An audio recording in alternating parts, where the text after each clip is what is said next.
마태복음 4장 1절부터 11절까지 우리 말씀을 한 절씩 교독하시겠습니다. 그때 예수께서 성령에게 이끌리어 마귀에게 시험을 받으러 광야로 가사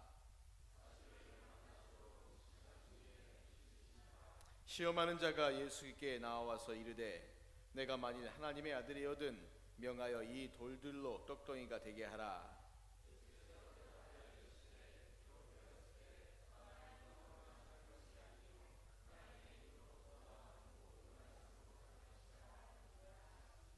이에 마귀가 예수를 거룩한 성으로 데려다가 성전 꼭대기에 세우고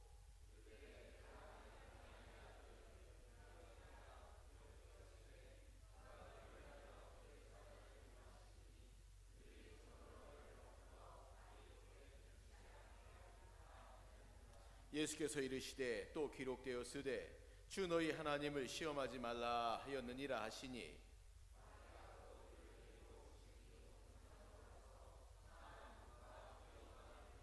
이르되 만일 내게 엎드려 경배하면 이 모든 것을 내게 주리라.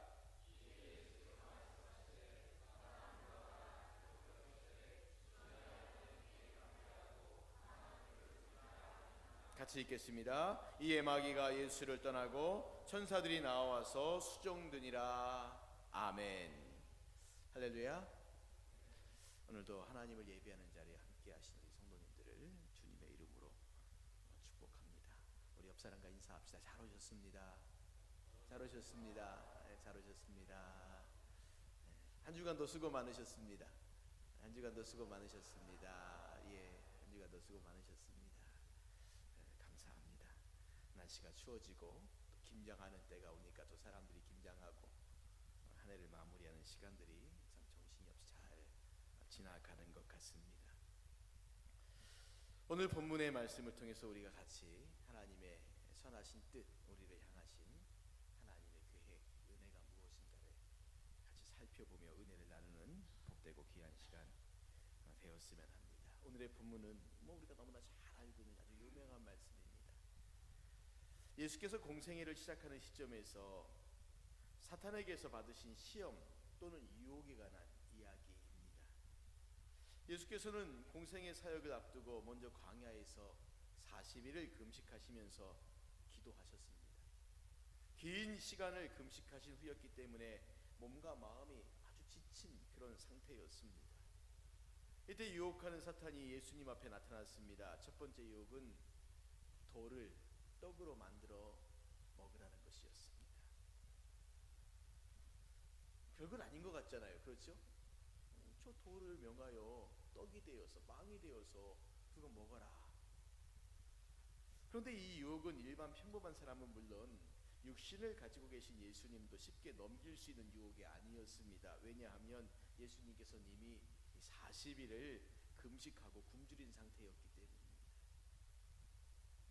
굶주린 자에게 먹을 것을 만들어 먹으라는 것만큼 큰 유혹은 없습니다. 내가 만약에 할 수 있다면. 가난한 자에게 돈을 주겠다는 것만큼 큰 유혹도 없습니다. 그러기에 이 유혹은 단순하게 배가 고프니 먹으라는 것이 아니라 일반적인 물질주의의 유혹으로 우리가 봐야 한다라는 겁니다.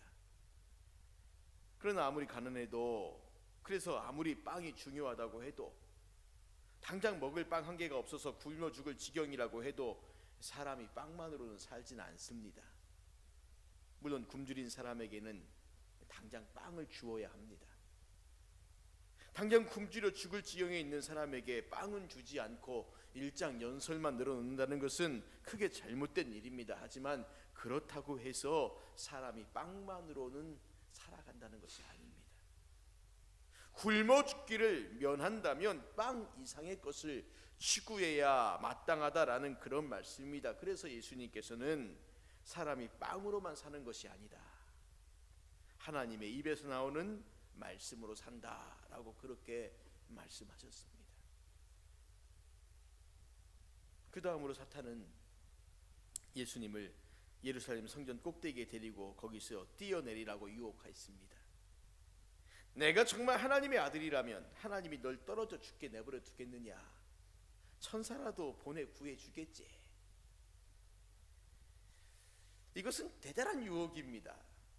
왜냐하면 예수님이 아니더라도 스스로 하나님의 사랑을 받는 사람이라고 생각한다면 사람들은 흔히 어떤 생각을 하냐면 나는 특별 대우를 받아야 한다라고 그렇게 생각을 합니다. 이런 착각과 기대는 누구나 갖고 있습니다. 신앙심이 깊은 사람일수록 더하다라고 볼 수가 있습니다.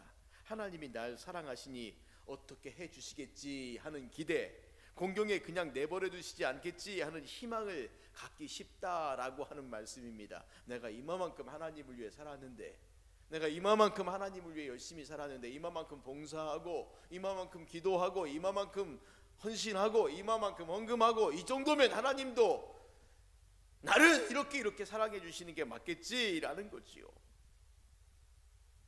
이에 대한 예수님의 대응은 기가 막히게 적절했습니다. 뭐라고 말씀하세요? 이렇게 말씀하세요. 주인이신, 주님이신 내 하나님을 시험하지 말라라는 것이었습니다.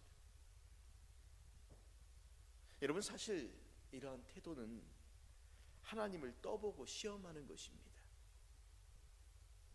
이럴 때 거론되는 하나님의 사랑, 즉 하나님이 날 사랑하신다면 당연히 마땅히 나에게 이런 것을 주실 거야 라고 하는 그런 마음들은 단지 구실일 따름이고, 마음 깊은 곳에서는 하나님을 시험해보고 싶은 그런 것들이 분명히 우리 가운데 있다는 거지요. 하나님이 나를 그냥 두는가 아니면 구해주는가 보자 라고 하는 심리가 밑바닥에 깔려 있다는 겁니다. 내가 이렇게 기도하는데 내 기도를 들으시나 안 들으시나 보고 있는 겁니다. 매끄러미 하나님 보고 있는 거예요. 하나님이 들어주실까 안 들어주실까, 나를 내버려 두실까 아니면 나를 구해 주실까, 이 마음이라는 거죠. 그래서 성경은 하나님은 자비를 베풀고 싶은 사람에게 자비를 베풀고 긍휼히 여기고 싶은 사람에게 긍휼히 여긴다라고 그렇게 말씀하고 있습니다. 엿장수가 가위를 몇 번 치는가는 엿장수 마음대로인 것처럼 사랑하고 미워하는 것도 하나님 마음대로라는 것입니다. 물론 이런 것이 대단히 섭섭하게 느껴질 수는 있겠지만 우리에게 이런 신앙을 가지라고 말씀하시는 데는 분명한 이유가 있습니다. 그런 것 가지고 하나님 시험하지 말라는 겁니다. 그런 것 가지고 하나님 시험하지 말라는 겁니다. 인간의 욕심 버리라는 거예요. 나는 특별한 대우를 받을 자격이 있으므로 평준화는 싫다는 것이고, 하나님의 사랑을 확인해 봐야 되겠다는 그 욕심과 그 교만 버리라는 겁니다. 다른 사람과 비교해서 나를 더 특별하게 대우해 주세요. 이건 교만이고 욕심이라는 거죠. 이런 마음 버리라는 겁니다. 제가 어떤 목사님이 꼭 3대째 목사 집안 이렇게 얘기하는 분이 있습니다. 그래서 좀 제 얘기 그만했으면 좋겠다. 3대째 목사 집안이 특별합니까? 내가 처음 목사하면 별로 특별하지 않습니까? 아니, 우리 집안에 목사 한 명 없으면 뭐 좀 이상하고 특별하지 않은 그런 집안입니까? 그렇진 않죠. 꼭 그게 자랑거리가 돼요. 그러면서 스스로를 좀 높이고자 하는 마음들을 갖고 있습니다. 그런 마음 버리라는 거죠. 그건 교만이라는 겁니다. 마지막 유혹은 사탄이 예수님을 높은 꼭대기로, 산 꼭대기로 데리고 올라가 세상의 화려한 모습을 다 보여주고 난 다음에 이렇게 말하는 겁니다. 내게 절하면 이 모든 것을 내게 주겠다 약속하는 것이었습니다. 세상을 통째로 주겠다는 겁니다. 세상의 작은 일부가 아니라 전부를 다 주겠답니다. 다만 자기에게 절만하면, 고개 한 번만 숙이면, 그러면 그 모든 것들 다 주겠다는 겁니다. 자, 그러면 우리 중에는 이 말을 거짓으로 받아들이는 분도 있습니다. 아니, 사탄 제까지 것이 뭔데? 제까지 것이 뭔데? 제 것도 아닌 세상을 자기가 주겠다? 말겠다? 사탄이 줄 수 없는 것을 주겠다라고 지금 우리가 그렇게 말한다라고 생각할 수 있습니다. 그런데 이 부분을 이해하기 위해서는 예수님 당시의 사람들이 어떤 생각을 했는가라는 것을 우리가 좀 알 필요가 있습니다. 그 당시 사람들의 생각을 사로잡고 있는 것은 이른바 이원론이란 것이었습니다. 우리가 이혼은 그럼 많이 들어봤죠. 영과 육에 불리지만 이것은 사실은 거룩한 것과 속된 것에 불립니다. 그래서 이 땅에 있는 것들은 거룩한 것이 아닙니다. 속된 것이죠. 그래서 이 땅에 있는 것들은 마귀에게, 사탄에게 속해 있다라고 생각하는 그런 경향이 강했다는 겁니다. 물론 마지막 심판날이 오면 하나님께서 사탄을 세력을 멸하시고 완전히 하나님의 나라를 이루시겠지만 그 전까지 얼마 동안은 사탄이 이 세상에 있는 모든 것들을 좌지우지한다라고 그렇게 이 당시 사람들은 믿었습니다. 따라서 자기에게 절하면 세상을 주겠다는 이 사탄의 유혹은 적어도 당시 사람들에게는 이해가 되는 대단한 큰 유혹이었다는 겁니다. 세상을 얻을 수만 있다면 끝까지 절주 못하겠습니까? 세상 전부는커녕 그 일부만 준다 해도 절 정도가 아니라 온몸을 다 바치겠다는 사람이 수도 없이 많습니다. 하물며 그까지 절쯤이야. 다른 건 요구하는 것도 아닌데 그렇지 않습니까? 끝까지 고개 한번 숙이는데 그게 무슨 큰 문제가 되겠는가? 하지만 우리 예수님 달랐습니다. 예수님 이렇게 말씀하세요. 사탄아 물러가라. 성경이 주님이신 너희 하나님을 경배하고 그분만 섬겨라 라고 말하지 않았느냐. 이 말씀으로 마지막 유혹도 물리쳤습니다. 우리는 이 예수님의 말씀이 어떤 뜻을 갖고 있는지를 옳게 이해할 필요는 분명히 있습니다. 예수님이 말씀하신 게 뭘까? 사탄아 물러가라. 주 너희 하나님만 경배하고 그분만 섬겨라. 이게 무슨 의미가 있을까? 그냥 다 싫어, 귀찮아, 떠나 이런 말씀이었을까? 아니면 이런 의미도 있지 않겠습니까? 예수님께서요, 내까지 것이 무엇인데 세상을 준다고 하느냐? 세상은 오직 하나님의 손 안에 있는데 그러므로 나는 하나님만 섬기고 그분만 경배할 거야, 이런 말씀일까요? 아닙니다.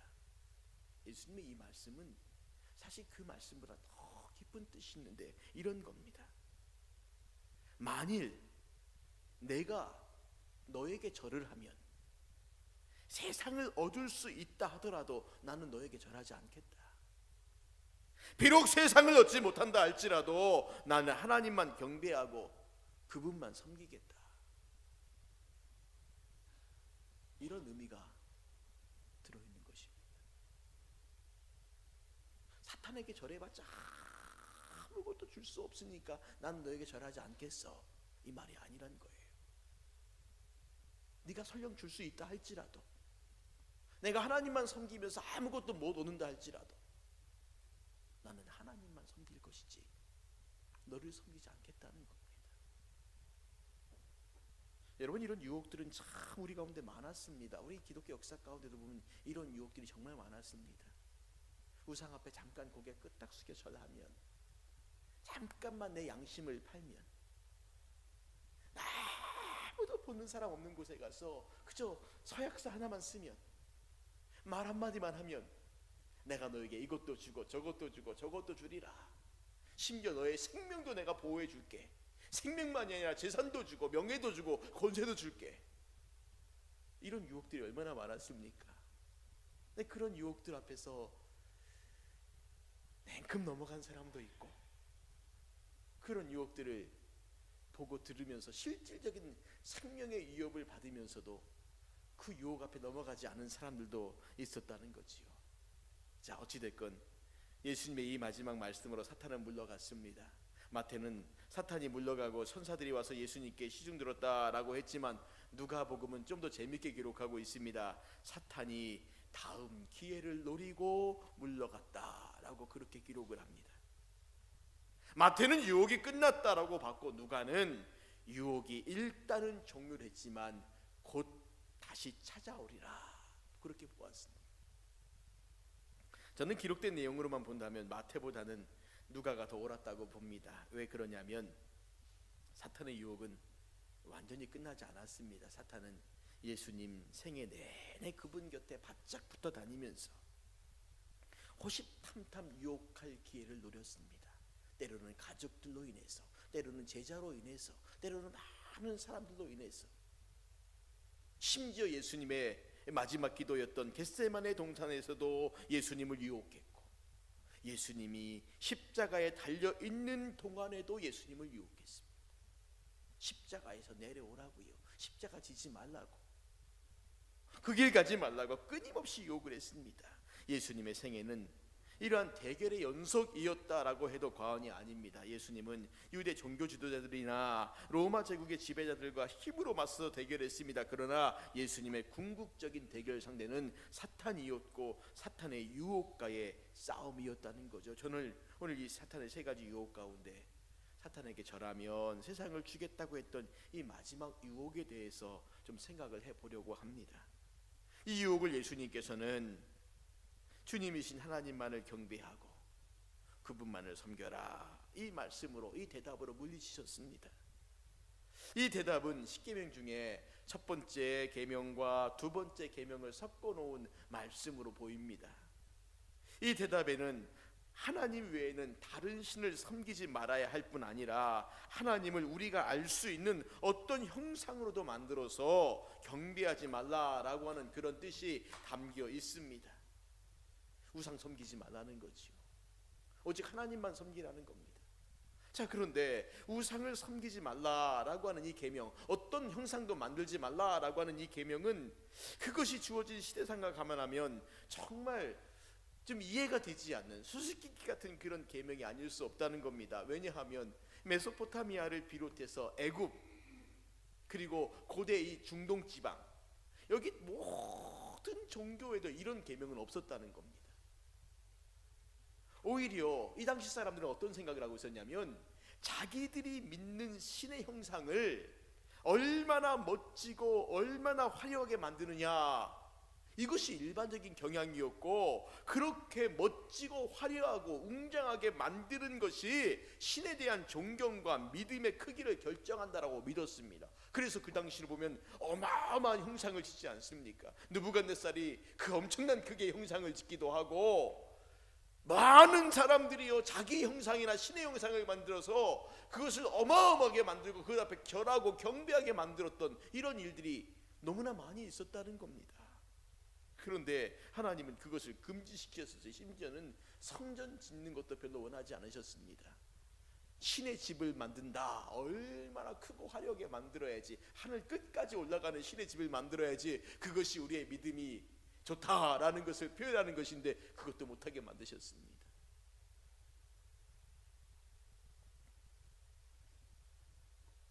왜 그럴까요? 남들은 다 더 크고 화려하게 만들려고 안달을 했는데 왜 유독 하나님만은 그것을 금지시키고 있을까요? 왜 그럴까요? 왜 화려한 것도 금지시키시고 웅장한 것도 금지시키시고 나를 상징하는 그 어떤 것도 만들지 말라고? 아쉽게도 출애굽기 20장과 신명기 5장 십계명이 나오는 이 두 본문의 말씀 어디에도 우상을 만들지도 거기에 절하지도 말아야 할 이유에 대한 설명은 없습니다. 그냥 하지 말라라는 거예요. 무조건 하지 말라고 말씀하세요. 왜 하지 말라라고 말씀하지 않습니다. 그냥 왜 하지 말라라고 말씀해 주셨으면은 그러면 조금 더 사람들이 지키기가 수월했을 텐데 왜라는 말씀은 없으시고 그냥 하지 말라는 거예요. 하지 말라.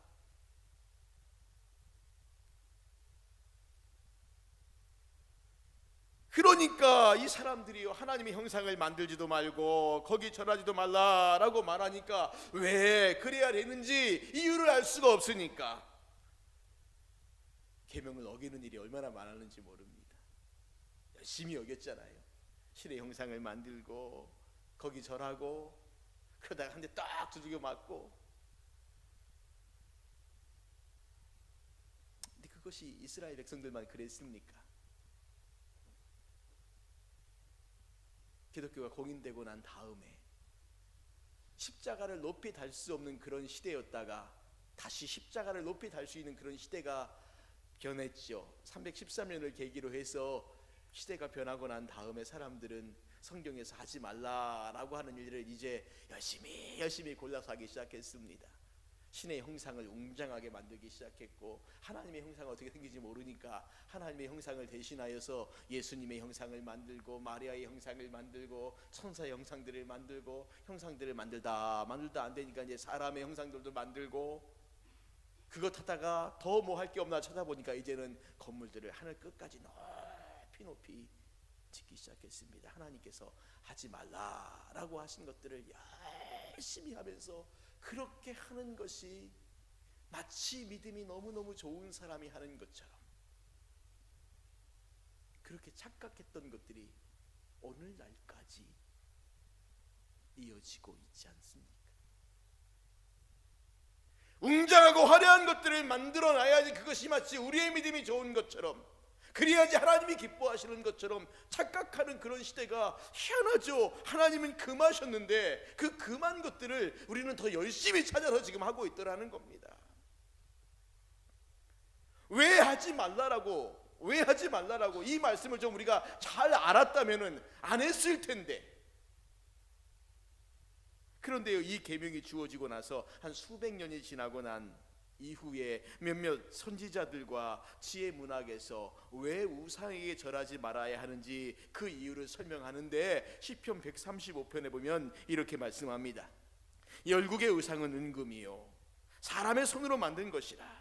입이 있어도 말하지 못하며, 눈이 있어도 보지 못하며, 귀가 있어도 듣지 못하며, 그들의 입에는 아무 호흡도 없나니 그것을 만든 자와 그것을 의지하는 자가 다 그것과 같으리로다.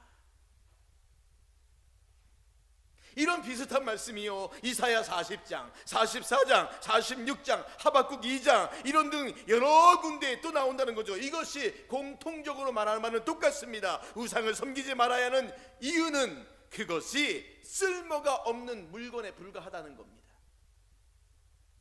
우상이란 사람이 손재간을 부려 만든 것이요, 입이 있어도 말을 못하고, 눈이 있어도 보지 못하고, 귀가 있어도 듣지 못하고, 숨도 쉬지 못하는 것들이라고 그렇게 말합니다. 이사야 선지자는 사람들이 나무를 베어 그 절반은 땔감으로 쓰고 나머지 절반은 우상으로 만들어 쓰는데, 사람들이 그렇게 만들어진 우상에게 무슨 힘이 있다고 어리석게 거기 절을 하느냐고 백성들을 질책하고 있는 것을 우리가 볼 수 있습니다. 하박국 선지자가 하박국 2장 말씀 가운데 이렇게 말해요. 새긴 우상은 그 새겨 만든 자에게 무엇이 유익하겠느냐. 부어 만든 우상은 거짓 스승이라. 만든 자가 이 말하지 못하는 우상을 의지하니 무엇이 유익하겠느냐. 나무에게 깨라 하며 말하지 못하는 돌에게 일어나라 하는 자에게 화 있을진저 그것이 교훈을 베풀겠느냐. 보라, 이는 금이나 은으로 입힌 것인즉 그 속에는 생기가 도무지 없느니라. 이사야나 하박국이나 시편 말씀에서 왜 우상을 섬기지 말아야 할 것인가, 왜 헛된 일들에 투자하지 말라고 말하냐면, 모두가 다 우리 인간이 갖고 있는 건전한 이성들이죠. 생각해 보라는 겁니다. 하나님께서는 우상의 제작이나 숭배를 금지하면서 그 이유를 밝혀주시지 않았지만, 나름대로 사람들이 생각해 보니까 그래, 왜 하나님이 우상을 만들거나 우상을 숭배하지 말라라고 했던 이유 알겠다는 거예요. 무엇 가지고? 인간의 이성으로 생각해 보니까 알겠다는 겁니다. 우상을 섬기지 말아야 할 이유가 뭘까요? 그것은 사람의 손으로 빚어서 만들어낸 물건 그 이상도 그 이하도 아니기 때문이란 겁니다. 그것은 아무것도 아니고 헛개비에 불과하다는 거예요. 아무것도 아니라는 겁니다. 아무리 화려하고 웅장한 것으로 만들어도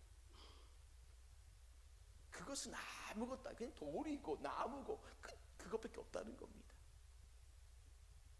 근데 그것 앞에 가서 우리가 열심히 두 손 모아 빌고 기도한들, 아니면 우리의 힘으로 뭔가 멋지고 웅장한 건물을 줘서 이것은 하나님의 집이다, 그렇게 우리의 입으로 열심히 선포한다 한들, 그것이 정말 하나님의 집이겠느냐라는 거예요. 그것이 우리에게 복을 주겠느냐라는 것입니다.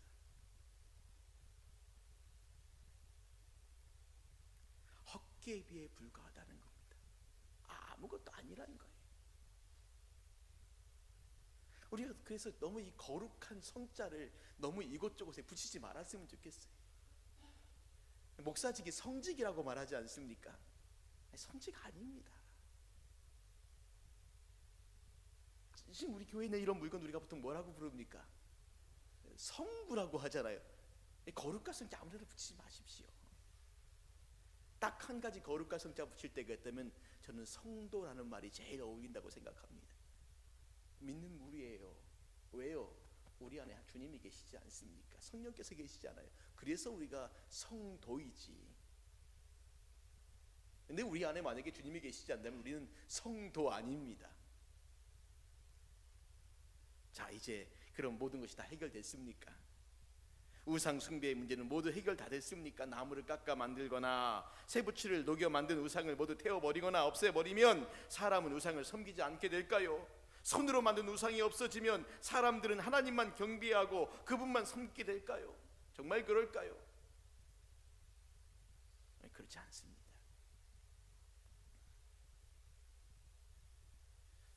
우리 장로교 합동 측 교단에서는 강단 뒤에 십자가를 달지 못하게 결의를 했습니다. 그런데 좀 제가 아쉬웠어요. 그래서 십자가인 듯 십자가 아닌 십자가 하나를 여기다 슬그머니 달아놨지 않습니까?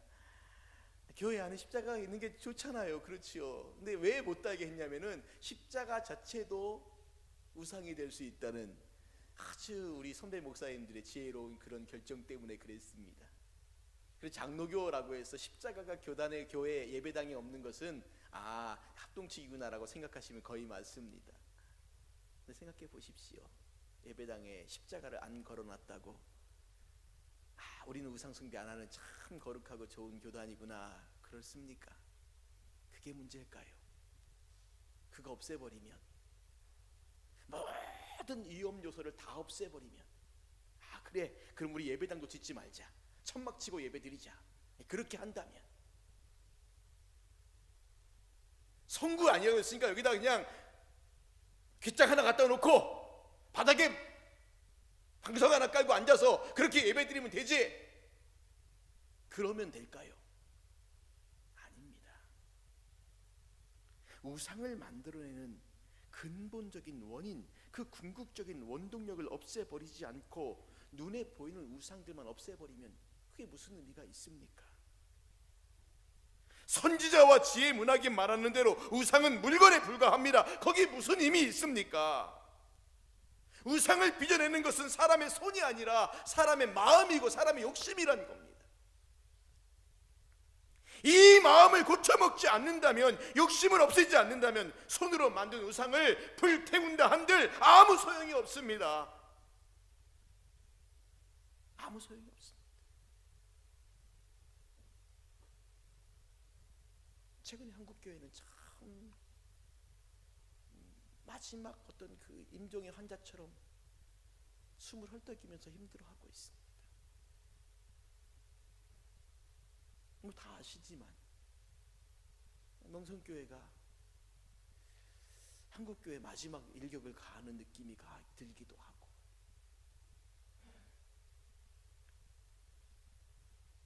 아무리 법으로 만들어 금지하면 뭐 하겠습니까? 사람의 욕심이 있는데요, 그 막한 마음들이 있는데요, 이 마음들을 우리가 내려놓지 않으면, 이 마음들을 버리지 않으면 비록 형태를 갖고 있는 우상을 섬기지 않는다 하더라도 우상 숭배자라는 겁니다. 나는 정말 특별한 사람이고 나는 정말 대단한 사람이라고 이 교만과 욕심을 우리가 버리지 않는다면, 어떤 형사에게 절하지 않는다 할지라도 나는 여전히 우상 숭배자라는 겁니다. 문제로는 우리의 마음이라는 거죠. 우리의 마음이 하나님 앞에 어떻게 드려지고 있는지, 어떻게 나아가고 있는지, 그 마음이 없이 행하는 모든 것들, 아무리 겉으로 아름답게 포장하고 멋지게 포장해도 그것들은 다 우상 숭배에 불과한 겁니다. 하나님을 믿는다고 말하지만 믿음이 없는 행위라는 겁니다. 예수님의 생애는 대결의 연속이었습니다. 그래서 예수님은 늘 긴장하며 살아갈 수밖에 없었습니다. 대결과 긴장은 사람을 불안하게 만들어줘. 불안한 사람은 늘 무엇인가를 확인하고 싶어하기 마련입니다. 높은 곳에서 뛰어내리면 하나님께서 천사들을 보내 받아주시지 않을까, 이 여부를 궁금해하기 마련이란 겁니다. 그러나 예수님은 그렇게 하지 않으셨어요. 하나님의 사랑을 확인하려 하시지도 않았습니다. 예수님에게는 영혼 깊은 곳에 하나님에 대한 묵직한 신뢰가 자리 잡고 있었습니다.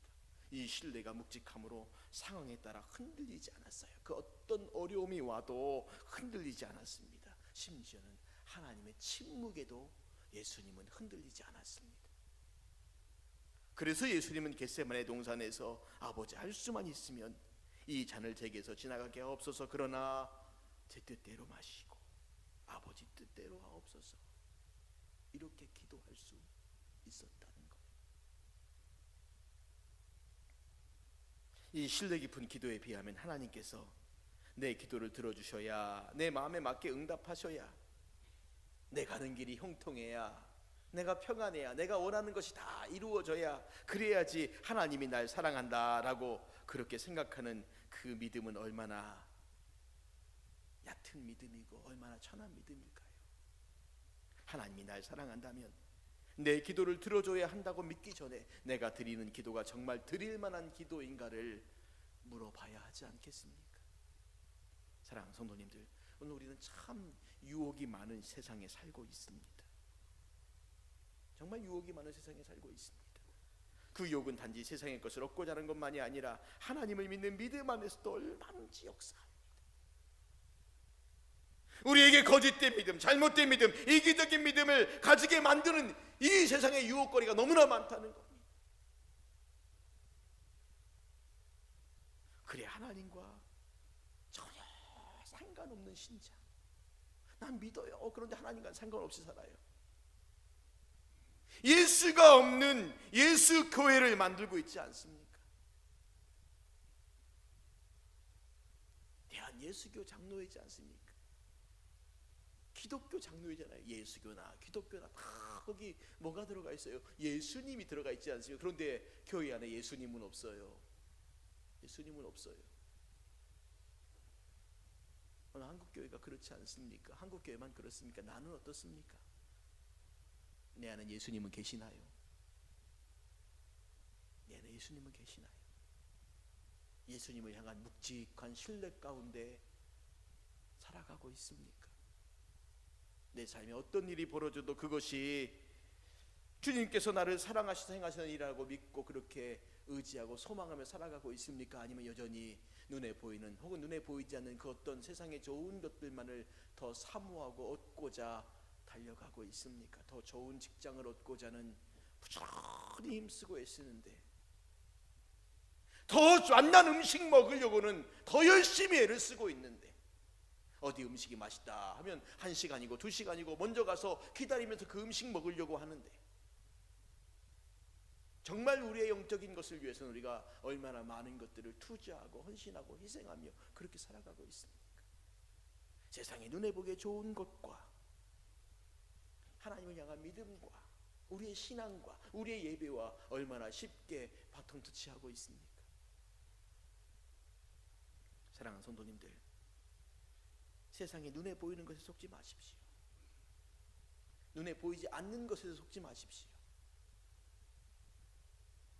오직 십자가의 복음만을 바라보시고 십자가의 복음만을 의지하시고 예수 그리스도만을 바라보고 의지하십시오. 거기에 깊은 신뢰가 있을 때 우리의 믿음이 흔들리지 않고 오직 주님을 향해 달려갈 수 있습니다.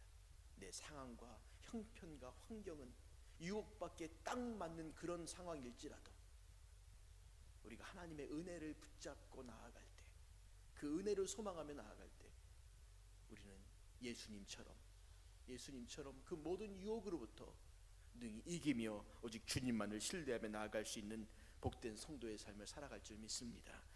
이 은혜로 주님 앞에 나아갈 수 있기를 예수님의 이름으로 축원을 드립니다. 우리 시간 같이 찬양하고 기도하는 시간을 갖겠습니다. 은혜 아니면 살아갈 수가 없네. 호흡마저도 다 주의 것이니 세상 평안과 위로 내게 없어도 내게는 오직 예수님밖에 없습니다. 우리가 이 찬양의 고백을 드리면서 예수님만을 붙잡고 의지하고 그 깊은 신뢰 가운데 살아갈 수 있게 달라. 같이 우리 기도하고 찬양하겠습니다.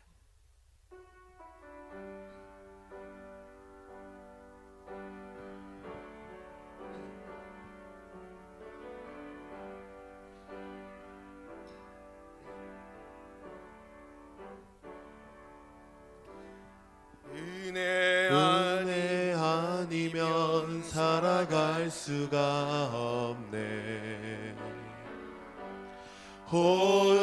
호흡마저도 다 주의 것이니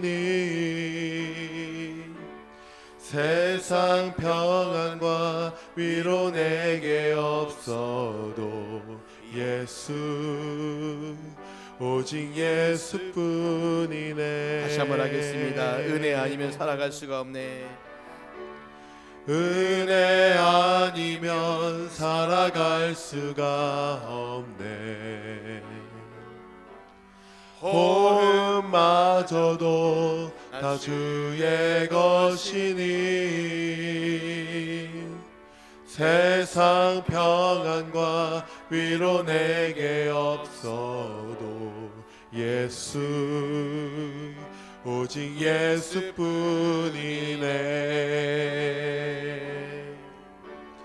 그 신계획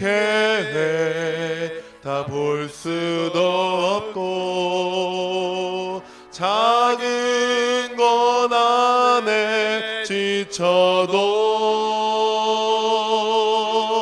주께 묶인 나의 모든 삶 버티고 견디게 하시네. 은혜 아니면 살아갈 수가 없네. 너의 모든 것 다 주께 맡기니 참된 평안과 위로 내게 주신 주 예수, 오직 예수뿐이네. 사랑하는 성도님, 이 시간에 우리가 같이 마음을 모아 기도합시다. 기도하실 때 정말 간절한 마음으로 기도합시다. 하나님, 내 안에 참된 믿음을 주세요. 오직 예수님만을 바라보며 갈 수 있는 믿음 주세요.